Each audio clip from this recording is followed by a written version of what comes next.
sometimes I make questionable decisions. Usually, those have to do with girls.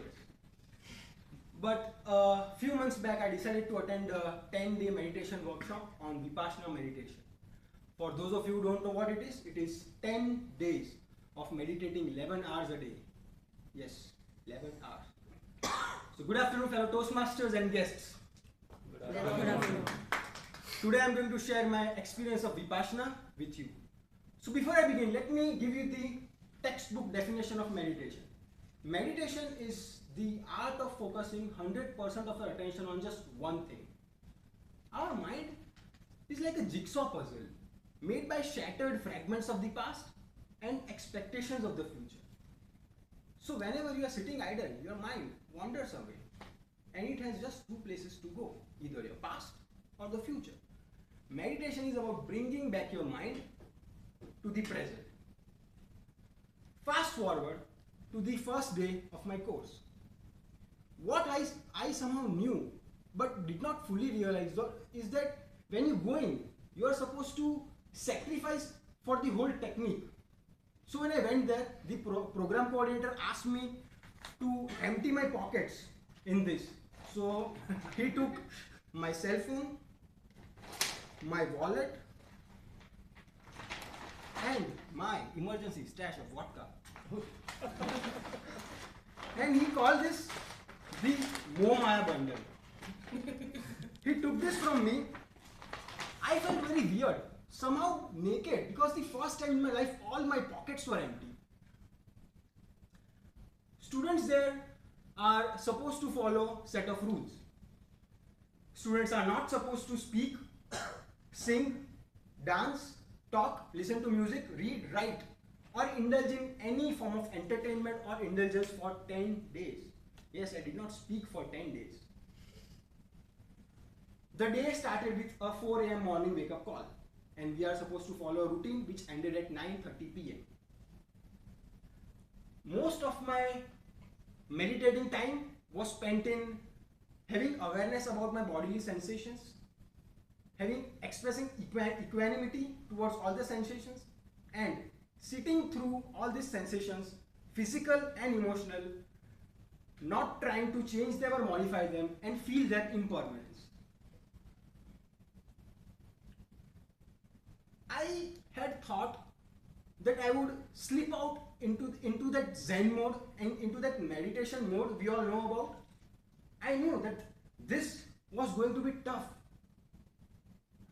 But I also thought that it will be relaxing and calming. The only music which I had heard for those 11 days were Buddhist chants. Something very similar to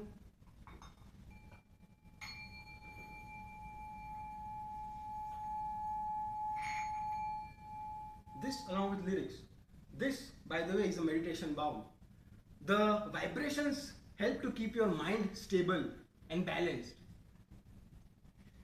But I was finding it very, very difficult to sit still. It was frustrating and annoying at some times. I was putting in so much hard work to sit still and extra hard work to keep my body and mind calm.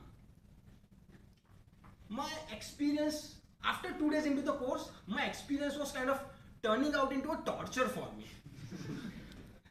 But I'm all about getting out of my comfort zone and trying to experience that discomfort. So I thought, okay, let me walk the walk. Day 3, A.R. Rahman and Pitbull had crossed my mind with all the tunes and musics, disturbing my mental peace. Day 5, I was reading the labels of the shampoo bottle just for entertainment. My mind was begging for intellectual stimulation. I wanted something, anything to read.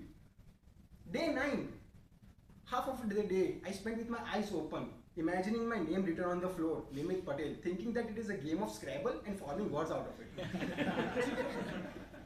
Those 11 days, I did a lot of thinking. I also broke the record of brushing my teeth maximum number of times in a day, 9. My back became super flexible because I was sitting 10 plus hours a day, sitting straight.